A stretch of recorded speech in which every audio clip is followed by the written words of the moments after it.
Hai, saya Sam. Saya seorang peniaga shisha. Saya bermula berniaga pada tahun 2013 dan alhamdulillah sekarang sudah 2015. Saya memulakan perniagaan ini pada umur saya 20 tahun dan sekarang saya sudah 22 tahun. Okey, sebelum saya pergi lebih jauh, Malaysia amnya telah memang maklum mengenai shisha. Walaupun kita terdapat berbagai desas-desus mengenai shisha yang saya pun tak tahu nak cakap apa.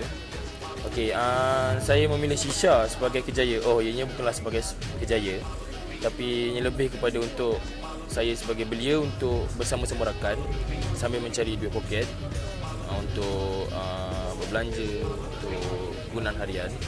Tetapi duit bukanlah segala-galanya. Dia lebih kepada komuniti dan secara sosial. Kerana bila kita shisha ni, kita akan duduk dan kita akan berborak dan bukannya duduk bermain handphone. Dan itu dia punya amnya. Okey, kenapa saya memilih shisha dan faktor-faktor saya memilih shisha sebagai seperti saya cakap tadi, ia lebih kepada kehidupan gaya kehidupan seorang belia di Malaysia yang suka orang kata apa, kita akan duduk di kedai mama. Dan silap sebenarnya kalau kita kata kita beri pandangan untuk orang duduk dan borak for nothing, borak untuk benda bukan-bukan. Tidak, selagi tidak duduk satu meja dan kita tidak tahu kita akan borak apa. Okay, itu adalah motif bisnes saya pilih ialah macam selection factors type of business. Okay, saya memilih shisha ni kerana satu, ianya senang. Okay, di samping itu saya juga dibantu oleh seorang pekerja dan tidak memerlukan ramai pekerja. Kerana ianya risikonya agak rendah. Ya, bisnes memang ada risiko, tetapi untuk perniagaan shisha ni risikonya adalah agak rendah. Sekiranya kita tahu menangani risiko itu.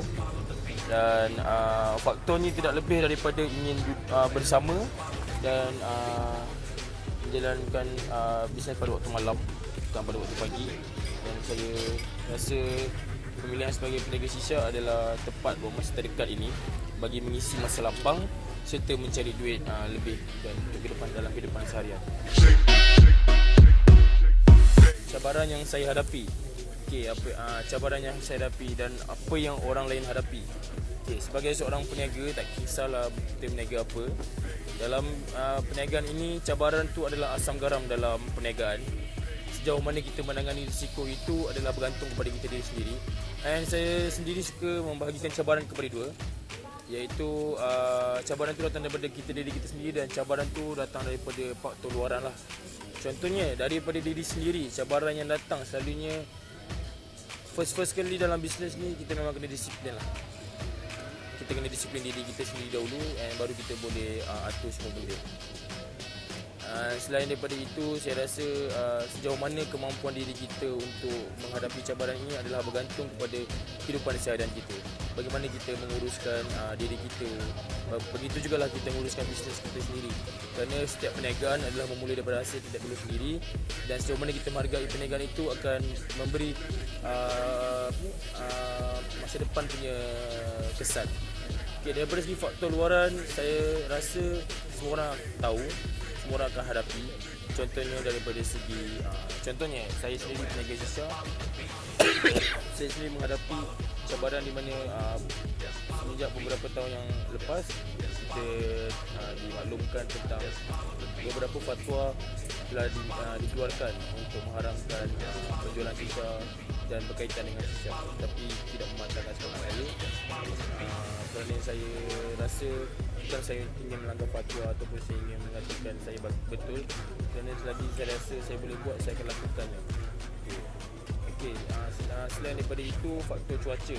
Bukan setakat peniaga kecil seperti saya, peniaga-peniaga lain akan bisnes lain akan menghadapi masalah dari segi faktor geografi, hujan, customer tak datang, tak ada tempat nak duduk. Itu perkara biasa. Ingin saya kongsikan juga misi dan visi saya. Misi saya memilih perniagaan sebagai bidang dalam kehidupan saya ialah setiap perniagaan yang dilakukan pasti akan mendatangkan untung pada akhirnya. bukan untung yang saya kejar, tapi saya ingin melatih diri saya supaya berdiri di atas kaki sendiri dan supaya lebih bersemangat lah. Itu misi saya. Dan misi perniagaan saya yang saya jual sosial ini adalah supaya saya dapat menyampaikan yang terbaik serta mendapat lagi ramai kenalan. Okay, visi yang saya ingin cuba sampaikan dan yang saya cuba untuk laksanakan ialah bukan sebab berjaya sebagai seorang peniaga Insya, tapi berjaya sebagai seorang peniaga di masa akan datang serta dapat membantu rakan-rakan lain dalam bidang perniagaan ataupun yang ingin memulakan perniagaan sebagai bidang yang ingin diceburi. Okay, itu sahaja daripada saya, Sam. Sekian, terima kasih.